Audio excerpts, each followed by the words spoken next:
जय श्री कृष्ण मित्रों, स्वागत है तमारू जय श्री किचन में। तो आज આપણે બનાવીશું લીલી મકાઈના ઢોકળા। તો લીલી મકાઈના ઢોકળા બનાવવા માટે અહીંયા મેં લીલી મકાઈ લઈ લીધી છે। તો આ રીતની આપણે લીલી મકાઈ જે આવે છે તે લીધી છે, વજનમાં 200 ગ્રામ જેટલી છે। તો આજે આપણે લીલી મકાઈના ઢોકળા એકદમ સ્પંચી, જાળીદાર અને પોચા રૂ જેવા બનીને તૈયાર થાય છે। ન આથો લાવવાની ઝંઝટ કે ન પલાળવાની ઝંઝટ, માત્ર 15 જ મિનિટમાં બનીને તૈયાર થાય છે। તો આપણે હવે બનાવવાનું શરૂ કરીશું। તો અહીંયા મેં મિક્સર જાર લઈ લીધું છે। આપણે મકાઈને પહેલા પીસી લેવાની છે, અધકચરી રાખવાની છે, એ રીતે આપણે પીસી લઈશું। આ ઢોકળા એકદમ સ્વાદિષ્ટ અને ટેસ્ટી બને છે। હવે તેમાં આપણે લીલું મરચું, લસણ, આદુ અને લીમડાના પાન તે પણ અંદર એડ કરી સાથે પીસી લઈશું। તો અહીંયા આપણે મકાઈને સરસ રીતે પીસી લીધી છે, એકદમ દરદરું રાખ્યું છે। આ રીતનું આપણે પીસીને રાખવાનું છે।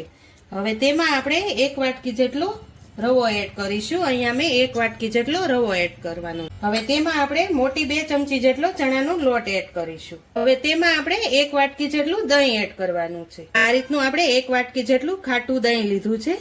હવે તેમાં આપણે સ્વાદ પ્રમાણે નમક એડ કરી દઈશું। હવે તેને આપણે મિક્સ કરી લેવાનું છે। આપણે આમાં પાણીની જરૂર પડશે તો જ આપણે પાણી એડ કરીશું।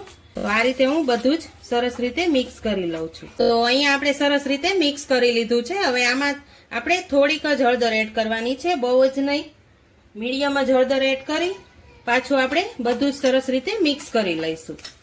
તો અહીંયા આપણે એકદમ સરસ રીતે બેટરને મિક્સ કરી લીધું છે। હવે તેને આપણે 15 મિનિટ સુધી રેસ્ટ આપી દઈશું, જેથી રવો આપણો એકદમ સરસ રીતે ફૂલી જાય।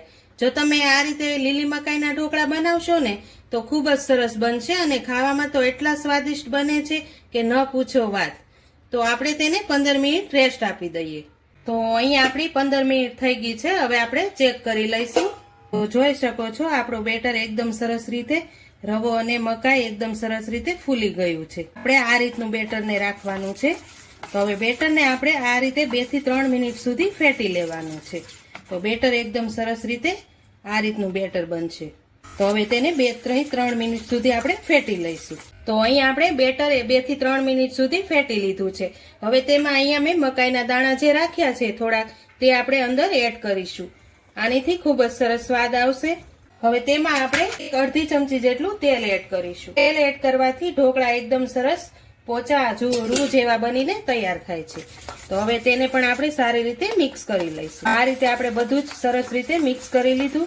હવે આપણે તેમાં 1 ચમચી જેટલો ઈનો એડ કરવાનો। આપણે ઈનો એડ કરીએ ત્યાં સુધીમાં આપણે સ્ટીમર મૂકી દઈશું પાણી ગરમ કરવા માટે। તો અહીંયા મેં સ્ટીમર ગરમ કરવા મૂકી દીધું છે, ત્યાં સુધીમાં આપણે ઈનો એડ કરીને બેટર બનાવી લઈશું। તો અહીંયા આપણું સ્ટીમર સરસ રીતે ગરમ થાય ત્યાં સુધીમાં આપણે 1 ચમચી જેટલો મેં અહીંયા ઈનો લીધો છે, આપણે ઈનો એડ કરી દઈશું। તેની ઉપર 1 ચમચી જેટલું પાણી એડ કરીશું, જેથી એકદમ સરસ બેટર એક્ટિવેટ થઈ જાય।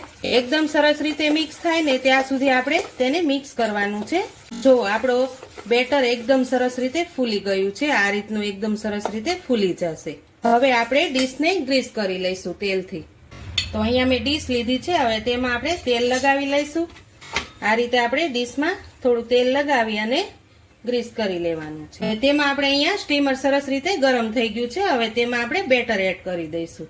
આ રીતે આપણે બેટરને એડ કરી દેવાનું છે। આપણે બહુ બેટરને પતલું રાખવાનું છે, બહુ જાડું નથી રાખવાનું। તો આ રીતે આપણે બેટરને એકદમ સરસ પતલી રાખવાની છે।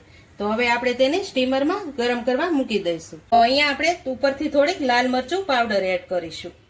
તો અહીંયા આપણું પાણી એકદમ સરસ રીતે ઉકળી ગયું છે। હવે આપણે તેને પ્લેટની અંદર હવે આપણે 15 મિનિટ સુધી બફાવા દેવા। તો અહીંયા આપણી 15 મિનિટ થઈ ગઈ છે। હવે આપણે ચેક કરી લઈશું, ગેસની ફ્લેમ બંધ કરી દઈશું। અહીંયા છરીની મદદથી આપણે ચેક કરી લઈશું। તો જો એકદમ સરસ ક્લીન આવે છે। તો આપણા ઢોકળા એકદમ સરસ રીતે ચડી ગયા છે। હવે આપણે પ્લેટને બહાર કાઢી લઈશું। તો અહીંયા આપણે પ્લેટને બહાર કાઢી લીધી છે। હવે તેને આપણે 5 મિનિટ જેવું ઠંડુ થવા દઈશું, પછી તેને કટિંગ કરી લઈશું। તો અહીંયા આપણા ઢોકળા એકદમ સરસ રીતે ઠંડા થઈ ગયા છે। હવે તેને આપણે કટિંગ કરી લઈશું। જો આ ઢોકળા એકદમ સરસ પોચા, રૂ જેવા અને સ્પંચી બનીને તૈયાર થાય છે। તમે પણ આ રેસીપી ઘરે જરૂરથી ટ્રાય કરજો।